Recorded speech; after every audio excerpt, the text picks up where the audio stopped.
This is Sari and Samara with episode 5 of Mind Your Job. And today we're going to be talking about title doesn't make you a leader. Take it away, Sam. Oh, thank you, Sari. I am one to say that I am not title driven at all. You are there to do a job. When I have candidates that are interviewing that maybe have an offer and they're really stuck on the title, I will say it doesn't matter. It's the job and the structure of the company. I used to tell people that my title was Ambassador of Fun, and that's what they had on some joke business cards, because it just, to me, a title is not who you are. A title is maybe where they find you in the org chart, but a leader is something completely different. A leader is something pretty different, but my title used to be like the ringleader. So I think that it's kind of like you have to inject fun into what you're trying to do with leading anything or anyone. And title doesn't make you a leader. Doing your job well makes you a leader.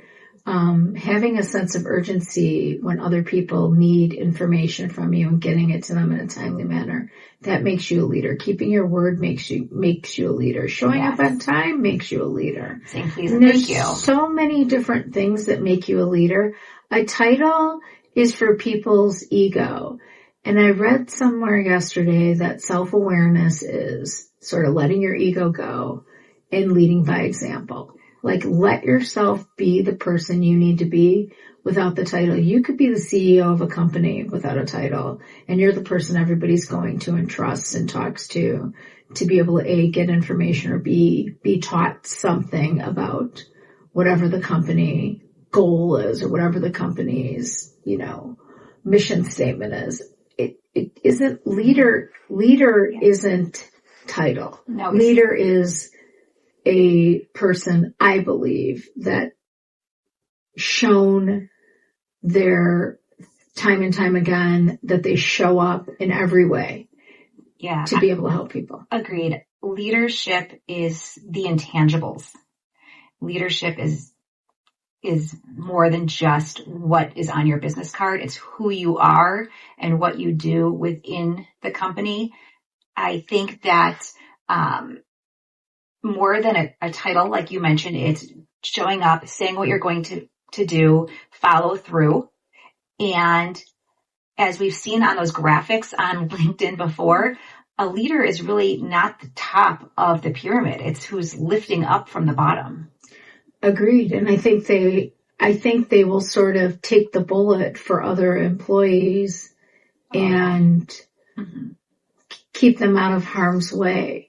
Right. And I think we don't, always understand that there's a lot of propensity towards the word gossip. When gossip can be factual stuff that is happening, that someone is sharing information to try to protect somebody else by giving them that information so that they're aware of a certain circumstance. Gossip isn't always just what people think. Gossip, to me, is talking about somebody's personal attributes and what might be true or what might not be true. Factual speak about things that are going on is factual speak about things that are going on. And sometimes I think it gets interpreted in different ways. And a leader is able to sort of dummy down the factual stuff so people understand, hey, this is what's happening. Or we're going to have a RIF.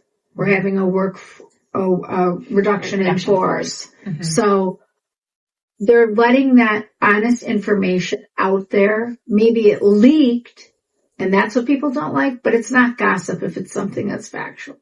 And I think a leader is somebody that sort of is able to take communication and give it to people in a way that they go, oh yeah, okay, I'm going to expect that to happen. Or, wow, I didn't realize that happened. Or some information. Gossip is when you talk about somebody maliciously and personally talk about them. Mm-hmm. But factual information that you're sharing with somebody about the company and what the company's doing isn't gossip. No. And what you said about that, a leader is somebody who stays in front of all of that. Like you just said, a leader is somebody who is approachable, honest, forthcoming in information, trustworthy, humble, somebody who doesn't take themselves too seriously either. A leader is somebody who will say, I made that mistake and I'm sorry. A lot of, I believe, people that I work with, I think sometimes mistake when you are giving information for the way it's given. And we live in a world now where the 24 news cycle is so negative and gossipy that they think whatever you're doing feeds into that. And maybe we all need to take a step out of ourselves and go, oh yeah, this person really isn't ego driven. They're not seeking high praise. They're just trying to come and do their job and work hard. And I think that leader is that person that works hard. They also know the balance between hard work and being a good family member. And it's admirable to other people that they're able to do both at the same time and juggle in this world that we live in. Mm-hmm. The ability to be a really good parent or family member or spouse or whatever and be productive in their job at the same time. It's hard to do, but I think that trustworthiness that you see that person being able to do that allows you to give them your trust to confide in them or that they really do have your best interest at heart. Not everybody has your best interest at heart. Be very careful what and who you share. And as always, I will always tell you, keep your personal stuff away from your work as much as you can. Nobody needs to know everything about you. Agreed. I completely agree. I think that when you are in an office setting, if an employee, a colleague, a supervisor needs your help, support, advice, it is perfectly fine to use personal anecdotes to help to draw light on certain situations, to learn from them.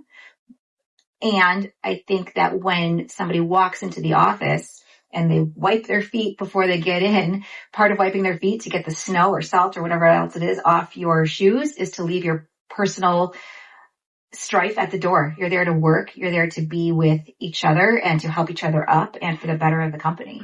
That's my personal anecdote time. Sometimes when I go home, I sage myself. Yeah, well, that's something. That's something. One other thing I want to say about being a leader, and I truly don't know where this particular phrase came from. I heard it many years ago, but it's that a leader is not a sage on the stage. They are a guide on the side. Agreed. Mm-hmm. And I think a leader also is your cheerleader, rooting for you to get ahead too. Yes. And again, I think people mistake title for leader. Not everybody is going to push you to be or do your best, but somebody that cares about you is going to take the time and maybe even compromise their own situation at the company to help you grow. And I think people don't recognize that soon enough. In the world of healthcare, it's very murky sometimes who is trying to grow, especially doctors, and who really you're just a widget in the board. So find that person maybe that gives you mentorship or gives you peace or calm or really wants to see you do your best.